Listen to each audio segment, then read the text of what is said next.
eenyufaatu qaba ofirraa mallattoo hoolichaa karaan waliin ga'u waaqessuuf hundumtoo didichaa mee adda baafannaa dhaabadhaa maaliif akka biinu buddeen barbaacha moo jireenyaa yaadeen nuti goonu bu'aa biyyaa lafaaf yoo ta'e qalbii deddeerannu.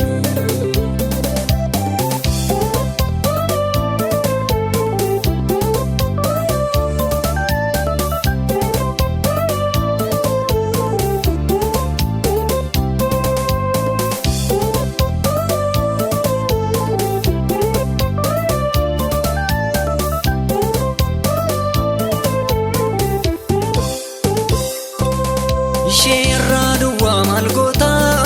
faayidaa lafarraa maqaa kee hin beeku yoo ta'e galmeenni waaqarraa warri biyya lafaa yoo qabu soora har'aa borii galmeen waaqarraa isaan hin beeku ni jiraatu akka horii waaqessuun maaliif akka ta'e addaan baasee barii eenyufaatu qaba ofirraa mallattoo hoolichaa karaan waliin ga'u waaqessuuf hundumtoo didichaa mee adda baafannaa dhaabadhaa maaliif akka biinu buddeen barbaacha moo jireenyaa yaadeen nuti goonu bu'aa biyyaa lafaaf yoo ta'e qalbii deddeerannu.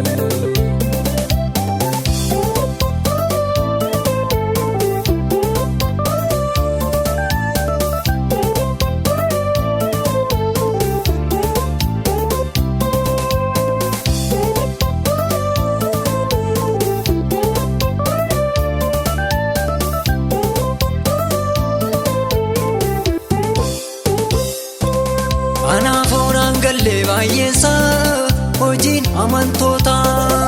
akkasumas ta'e argeera kan tajaajiltoota mana waaqayyoo keessa guutee garaan ho'a hin qabne walqixxeetti ilaalchi hin godhamu namni hin madaalamne irra keessaan wangeelaa maal goona dhaadanne eenyufaatu qaba ofirraa mallattoo hoolichaa karaan waliin ga'u waaqessuuf hundumtoo didichaa mee adda baafannaa dhaabadhaa maaliif akka biinu buddeen barbaacha moo jireenyaa yaadeen nuti goonu bu'aa biyyaa lafaaf yoo ta'e qalbii deddeerannu.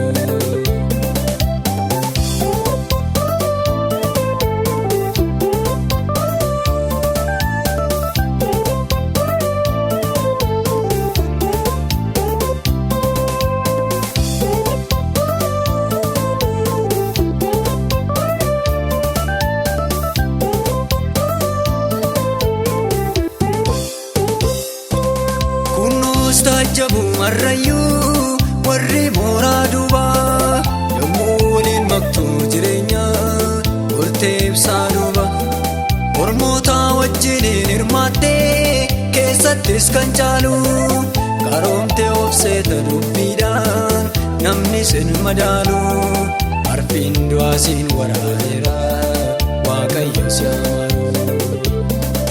eenyufaatu qaba ofirraa mallattoo hoolichaa karaan waliin ga'u waaqessuuf hundumtoo didichaa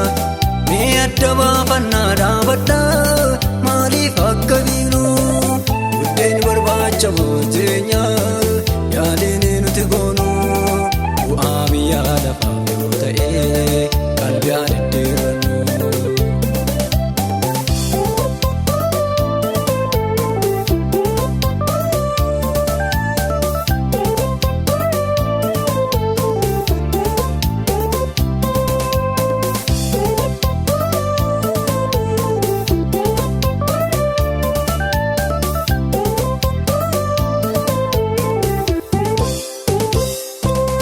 Akkasiif mijatu duwwaadhaaf jireenyi lafarraa waaqayyoon waaqessuuf kaachuun kee kunoo dogoggora Yoosiif mijachuudha baateyyuu waaqayyo waaqu gonkumaa mootummaa saadhaa nuuf taasisii kaayyoo kee gonkumaa mallattoo lichaa qoradhu chaappaa ilma namaa eenyufaatu qaba ofirraa mallattoo lichaa garaana waliin ga'u waaqessuuf hundumtoo dilichaa mee adda baafannaa dhaabadhaa